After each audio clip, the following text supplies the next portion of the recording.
Congratulations on your approval to study abroad.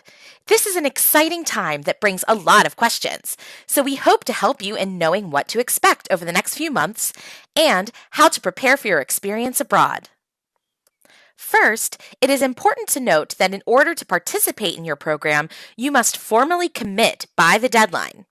Once you are officially accepted to your program, more requirements will populate into your application that will instruct you on how to complete the commitment process. Once you are committed to your program, you are financially responsible if you later decide to withdraw, so make sure you read all of the commitment documents carefully before signing. You should also check to see if your program is in a university-restricted travel country using the updated list on the Penn State Global website. If it is, you will need to meet with Penn State Global staff. To do that, follow the instructions in your Penn State application.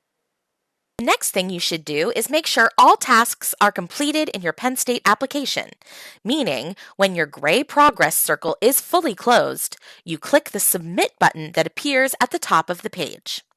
One of these tasks is for the Penn State Pre-Departure Orientation course online. We will email you to tell you how to access and complete this task. This course will go into detail about Penn State guidelines, policies, academics, billing, cultural considerations, and health and safety abroad.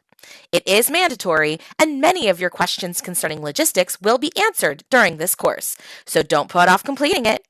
It should serve as a good reference to you as you prepare to study abroad and while you're on your program. If you're studying on a program with a provider, make sure you've also completed everything for their application and post-application tasks. It's a good idea to keep checking your provider application regularly, as new tasks may come up, like choosing housing and courses. If your program is not through a provider, like an exchange, faculty-led, or direct enroll program, you will receive further instructions by mail or email, so keep an eye out for that in the coming months. No matter what program you're going on, remember to keep checking your Penn State email regularly for updates from our office. This means the spam folder too. Email is our primary method of communication, and if you miss a deadline or don't respond to a question promptly, you could jeopardize participation in your program. Now, what about the actual travel part? Well, the first step is to apply for a passport if you don't have one, or renew your passport if the expiration date is less than 6 months after the date your program will end. To do this, check out the U.S. State Department's website.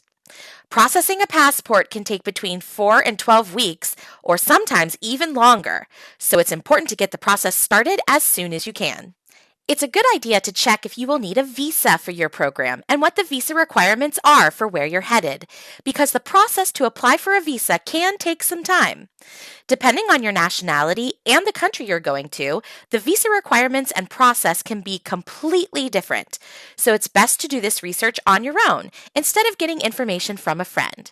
If you have questions, your program provider or the host institution is the best place to go for help, and they will likely reach out to give you information on this if needed. There might also be more information on visas in the documents that appear in your application post-acceptance if you will need one. But remember, it's your responsibility to make sure you have the right immigration paperwork prior to leaving the U.S.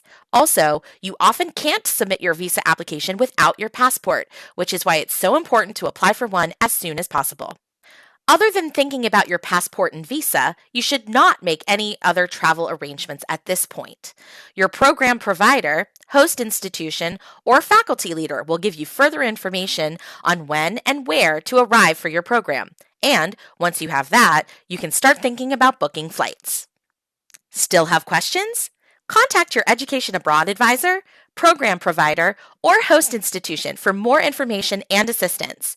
Thank you for all of your work so far, and we look forward to helping you prepare for your next steps towards an amazing international experience.